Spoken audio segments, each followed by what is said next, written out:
નમસ્કાર દર્શક મિત્રો, રિયલ સમાચારમાં આપનું સ્વાગત છે। સમાચારોની શરૂઆત કરીએ તે પહેલા એક નજર કરીએ આજના મુખ્ય સમાચાર પર। અમદાવાદ અને સુરતમાં ઘૂસણખોરી કરી બેઠેલા લોકો સામે પોલીસની મોટી કાર્યવાહી। ઘૂસણખોરોને 2 દિવસમાં સરેન્ડર કરવા રાજ્ય ગૃહમંત્રીએ આપી સ્પષ્ટ ચેતવણી। ઉગદમાં ગંદા પાણીના ભરાવાથી લોકો ત્રાહિમામ, તાત્કાલિક કાર્યવાહી કરવા માંગ કરી। સ્વામિનારાયણ સંપ્રદાય અને હરિભક્તોને બદનામ કરનાર એફડી ફેક આઈડી બનાવનાર યુવાનની ધરપકડ કરાઈ। રાંદેરમાં આતંકવાદ વિરુદ્ધ ઉગ્ર વિરોધ, પુતળાને ફાંસી આપી મૃતકોને શ્રદ્ધાંજલિ આપવામાં આવી। નવસારીમાં 8.5 લાખની જ્વેલરીની ચોરી કરનાર કર્મચારી પકડાયો। સમાચાર વિગતે જોઈએ। પહેલગામમાં આતંકી હુમલા બાદ ગુજરાત સરકાર પણ એલર્ટ થઈ ગઈ છે। ત્યારે વિવિધ વિસ્તારમાંથી પાકિસ્તાનીઓને શોધી કાઢીને તેમને તગેડી મૂકવામાં આવી રહ્યા છે। ત્યારે અમદાવાદ અને સુરતથી એક ચોંકાવનારા સમાચાર સામે આવી રહ્યા છે। બંને મોટા શહેરમાં દરોડા દરમિયાન શહેરમાંથી લગભગ 1000થી વધુ શંકાસ્પદ બાંગ્લાદેશીઓ પકડાયા હોવાનો દાવો કરવામાં આવ્યો છે, જેમાં મહિલા અને પુરુષો બંનેનો સમાવેશ થાય છે। જેમાં અમદાવાદમાંથી 890 અને સુરતમાંથી 134 જેટલા ગેરકાયદેસર બાંગ્લાદેશીઓની અટકાયત કરવામાં આવી છે। આ લોકોના દસ્તાવેજોની ચકાસણી પ્રક્રિયા હાથ ધરવામાં આવી રહી છે અને અમદાવાદમાં અટકાયતમાં લેવાયેલા 400 લોકોને કાંકરિયા ફૂટબોલ ગ્રાઉન્ડ ખાતે લઈ જવામાં આવ્યા છે। હાલમાં 6 ટીમ બનાવીને તમામ શંકાસ્પદોની અટકાયત કરી લેવામાં આવી છે અને તેમના દસ્તાવેજોની ચકાસણી પ્રક્રિયા હાથ ધરવામાં આવી છે અને સૂત્રોના જણાવ્યા અનુસાર સુરતના સચિન, ઊન, લાલગેટ અને લિંબાયત સહિતના અમુક વિસ્તારમાં આ દરોડાની કાર્યવાહી કરવામાં આવી રહી હતી। પોલીસે પ્રાથમિક તપાસમાં એવો દાવો કર્યો છે કે આ લોકો પાસે ભારત સરકાર દ્વારા માન્ય આધાર કાર્ડ પણ મળી આવ્યા છે। જ્યારે અમદાવાદમાં ચંડોળા તળાવ વિસ્તારમાંથી 400થી વધુ લોકોની અટકાયત કરવામાં આવી હતી અને તેમના શંકાસ્પદ બાંગ્લાદેશી હોવાની જાણકારી મળી આવી છે। ઉલ્લેખનીય છે કે કેન્દ્રીય ગૃહ રાજ્યમંત્રી તેમજ ગૃહ મંત્રાલય દ્વારા તમામ રાજ્યોને આદેશ આપવામાં આવ્યા છે કે 48 કલાકમાં તમામ પાકિસ્તાનીઓને વતન ભેગા કરવામાં આવે અને તેના પર કાર્યવાહી કરતી વખતે જ પોલીસના હાથે આ બાંગ્લાદેશીઓ ચડી આવ્યા હોવાનો દાવો કરાયો છે। રાજ્યના ગૃહમંત્રી હર્ષસંઘવીએ અગાઉ જ પાકિસ્તાની નાગરિકોને પણ અલ્ટિમેટમ આપી ચૂક્યા હતા। ત્યારે સુરતમાંથી પણ વિવિધ વિસ્તારમાંથી આ પ્રમાણે બાંગ્લાદેશીઓની અટકાયત કરવામાં આવી છે અને હાલ તેઓને એક સ્થળે ભેગા કરી તેમની તપાસ કામગીરી શરૂ કરી દેવામાં આવી છે।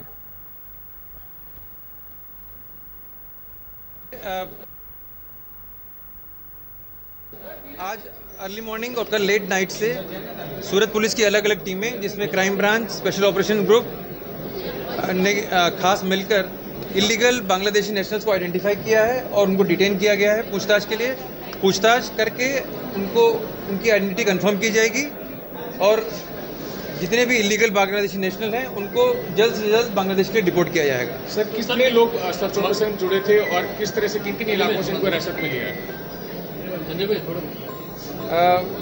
सर्च ऑपरेशन में करीब 10 टीमें इन्वॉल्व थी और 100 से ऊपर लोग ऑलरेडी डिटेन्ड हैं। ये कार्यवाही अभी आगे भी चलेगी और जितने और भी लोग मिलेंगे जो कि इलीगल बांग्लादेशी नेशनल हैं उनको डिटेन किया जाएगा और पूछताछ की जाएगी। ગુજરાત પોલીસે ગત રાત્રે એક ઐતિહાસિક અને વ્યાપક ઓપરેશન ચલાવતા મોટા પાયે ગેરકાયદેસર રીતે વસેલા બાંગ્લાદેશી નાગરિકોને ઝડપી પાડ્યા છે। અમદાવાદમાંથી 890 અને સુરતમાંથી 134 જેટલા બાંગ્લાદેશીઓને ઝડપી પાડ્યા છે અને તેમની સામે કાર્યવાહી પણ શરૂ કરી છે। રાજ્યની બંને મુખ્ય શહેરોની પોલીસની ટીમે આખી રાત ખડેપગે રહીને આ કામગીરીને અમલમાં મૂકી હતી। સુરત પોલીસ કમિશનરની કચેરી ખાતેથી શનિવારે ગૃહ રાજ્યમંત્રી હર્ષસંઘવીએ તમામ જિલ્લાના પોલીસ વડા, રેન્જ વડા અને લો એન્ડ ઓર્ડર તેમજ આઈબીના ઉચ્ચ અધિકારીઓ સાથે વિડીયો કોન્ફરન્સ યોજીને અભિયાનના સઘન બનાવવા બાંગ્લાદેશીઓની તમામ ગતિવિધિઓ અંગે બારીક તપાસ કરીને કડક કાર્યવાહીના નિર્દેશ આપ્યા હતા। બીજી બાજુ શનિવારે અમદાવાદ પોલીસ કમિશનર કચેરી ખાતેથી રાજ્યના પોલીસ વડા વિકાસ સહાયે પત્રકાર પરિષદ યોજી અભિયાનની વિસ્તૃત વિગત આપી હતી। રાજ્યના પોલીસ વડા વિકાસ સહાયે જણાવ્યું હતું કે બનાવટી દસ્તાવેજો બનાવનારા બંગાળના ગુનાહિત નેટવર્કની તપાસ ચાલુ છે અને ઝડપાયેલા બાંગ્લાદેશીઓને કાનૂની પ્રક્રિયા પૂર્ણ કરી તેમના મૂળ વતન બાંગ્લાદેશ પરત મોકલવામાં આવશે।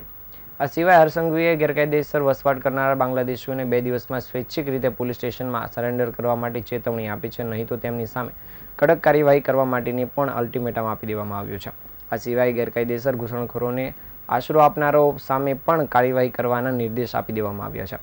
આ બાંગ્લાદેશીઓ પૈકી મોટાભાગના લોકો બંગાળમાંથી બનાવટી દસ્તાવેજોનો ઉપયોગ કરી ગુજરાત સહિત ભારતના વિવિધ રાજ્યોમાં વસવાટ કરતા હતા. તે અંગે બારીક તપાસ જોઈન્ટ ઇન્વેસ્ટિગેશન સેન્ટર ખાતે ચલાવવામાં આવી રહી છે. બાંગ્લાદેશીઓ અગાઉ ડ્રગ્સ, હ્યુમન ટ્રાફિકિંગ અને અન્ય ગુનાહિત પ્રવૃત્તિઓમાં સંડોવાયેલ હોવાનું જાણવા મળ્યું છે.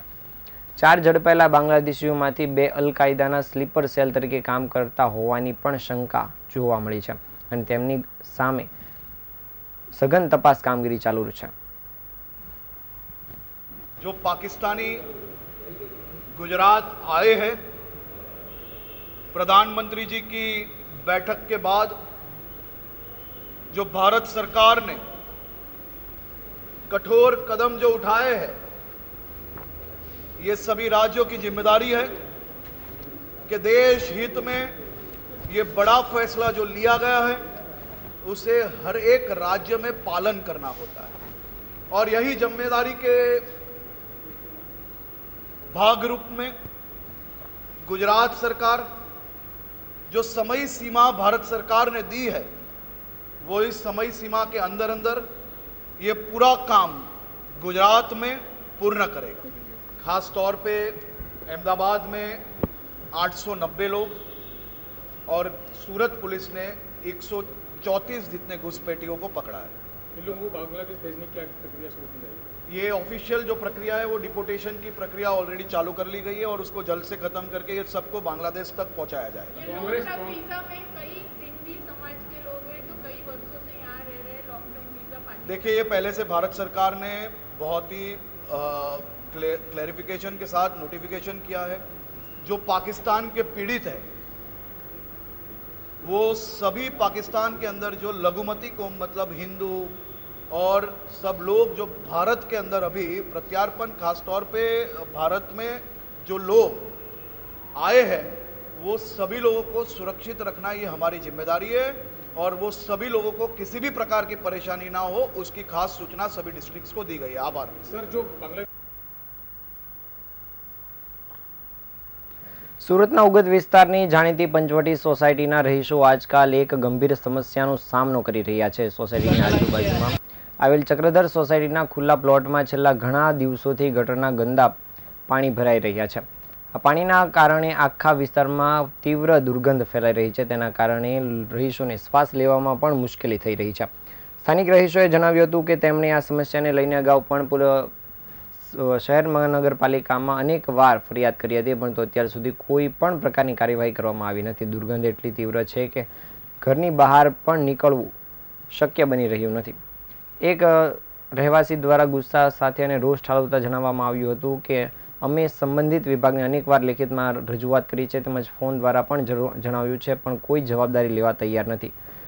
રહીશોએ માંગ કરી છે કે તાત્કાલિક ગંદા પાણીની સફાઈ કરવામાં આવે અને ભવિષ્યમાં આવી સમસ્યા ન સર્જાય તે માટે ડ્રેનેજ અને પાણીના નિકાસની યોગ્ય વ્યવસ્થા કરવી જરૂરી છે.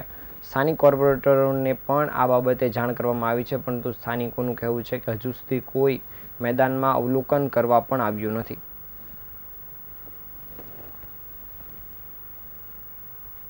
સમસ્યા છે કે અમારી પાછળની જે સોસાયટી છે ત્યાં ગટર લાઈન ઉભરાય છે ત્યાં તૂટી ગઈ છે. એના લીધે એટલું બધું ખરાબ ગંદુ પાણી સુગંધ ગંદી દુર્ગંધ આવે છે ને વાસ આવે છે કે અમે બારણું ખોલીએ ને તો પણ ગંધાય છે અમને. આનાથી બીજી શું સમસ્યાઓ થાય? એનાથી બહુ મચ્છર આવે છે ને એટલા કરડે છે, ઉંદરનો ત્રાસ છે, કોકરોચનો ત્રાસ બી વધી ગયો છે એના લીધે. કઈ કમ્પ્લેન કરેલી એસએમસી માં કરેલી હવે 21 તારીખે કમ્પ્લેન, તો એ લોકો જોઈને ખાલી ચાલ્યા ગયા છે. અહીંયા સમસ્યા છે કે અમારી પાછળની જે સોસાયટી છે ત્યાં ગટર લાઈન ઉભરાય છે. સુરતમાં સ્વામિનારાયણ સંપ્રદાયના ભગવાન સંતો અને હરિભક્તોને નિશાન બનાવીને સોશિયલ મીડિયામાં ફેક આઈડીના આધારે બદનામ કરવા માટેનું કારસો રચનાર ઈસમને પોલીસે ઝડપી પાડ્યો છે. આરોપી અવિનાશ વ્યાસે આશરે 2 વર્ષ પહેલા સોશિયલ મીડિયા પર ભગવાન સ્વામિનારાયણના ફોટોગ્રાફમાં આપત્તિજનક અને બીભત્સ લખાણ ઉમેર્યા હતા અને તે અલગ અલગ ફેક આઈડીઓનો ઉપયોગ કરીને સોશિયલ મીડિયામાં વાયરલ કરતો હતો. આ કારણે હરિભક્તોની લાગણીઓ દુભાઈ હતી અને સિંગણપુર પોલીસ સ્ટેશનમાં તેની સામે ફરિયાદ નોંધવામાં આવી હતી, જેને પગલે પોલીસે તેના ઉપર કાર્યવાહી કરી તેને ઝડપી પાડ્યો છે. પોલીસ પાસેથી મળતી વિગતો અનુસાર આરોપી ફરાર હતો અને પોતાનું સ્થળ બદલતો રહેતો હતો, તેથી પોલીસને તેને ઝડપી પાડવામાં અડચણો ઊભી થતી હતી. સિંગણપુર પોલીસની ટીમે ટેકનિકલ સર્વેલન્સ અને ગુપ્ત માહિતીના આધારે આરોપીની અમદાવાદ ખાતે હાજરીની પકડબંધી માહિતી મેળવતા તેમણે સમગ્ર ટીમ તૈયાર કરીને અવિનાશ વ્યાસને અમદાવાદથી ઝડપી પાડ્યો હતો. હવે આરોપી સામે આઈટી એક્ટ અને અન્ય ગુનાઓ હેઠળ ગુનો નોંધીને આગળની કાર્યવાહી શરૂ કરવામાં આવી છે.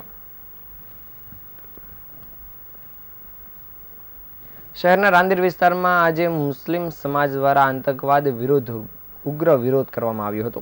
આંદોલનકારીઓએ કાશ્મીરમાં થોડા દિવસ પહેલા પહેલગામમાં થયેલા આતંકી હુમલાની નિંદા કરી હતી તેમજ શહીદોને શ્રદ્ધાંજલિ અર્પણ કરી હતી. રાંદેરના મુખ્ય બસ સ્ટોપ પાસે ઉમટેલા લોકોએ આતંકવાદના વિરોધમાં નારેબાજી કરી હતી. આ દરમિયાન આતંકવાદીઓના પૂતળાને ફાંસી આપી તેના પ્રતિકરૂપનો નાશ કરાયો હતો. વિરોધના દ્રશ્યો ભારે ઉગ્ર લાગતા હતા, જેમાં આતંકવાદ મુર્દાબાદ અને ભારત માતા કી જય જેવા નારાઓ ગુંજી ઉઠ્યા હતા. સમાજના આગેવાનો અને કાર્યકરો તરફથી કેન્દ્ર સરકારને આવેદન પણ આપવામાં આવ્યું છે કે આતંકીઓ સામે વધુ કડક અને ઝડપથી કાર્યવાહી કરવામાં આવે, જેથી આવી ઘટનાઓ ફરી ક્યારેય ન બને. તેમણે એવું પણ જણાવ્યું હતું કે આતંકવાદનો કોઈ ધર્મ નથી અને સમગ્ર સમાજે તેના તત્વોનો વિખવાદ અને વિરુદ્ધ થવું જોઈએ.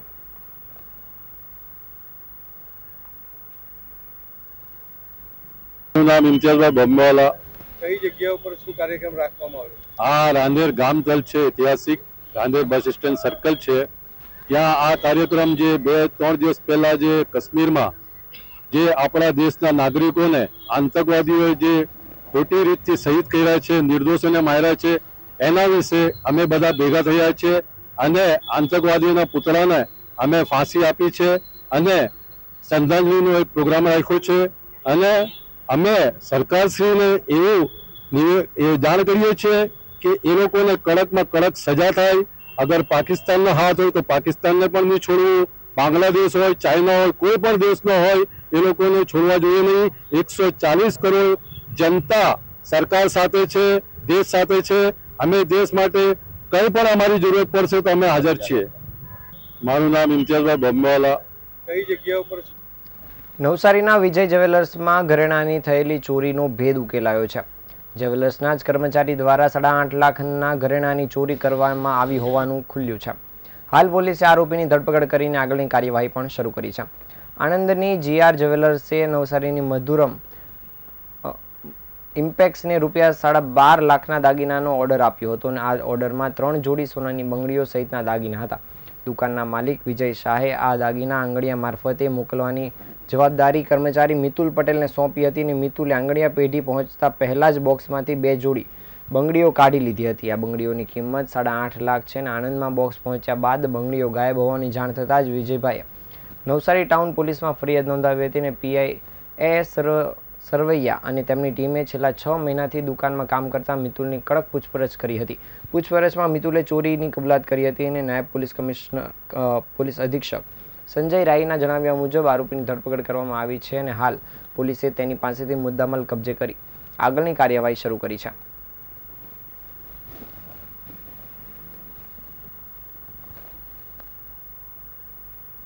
આ આજના સમાચાર. નવા સમાચાર સાથે ફરી મળીશું. ત્યાં સુધી રજા આપશો. નમસ્કાર.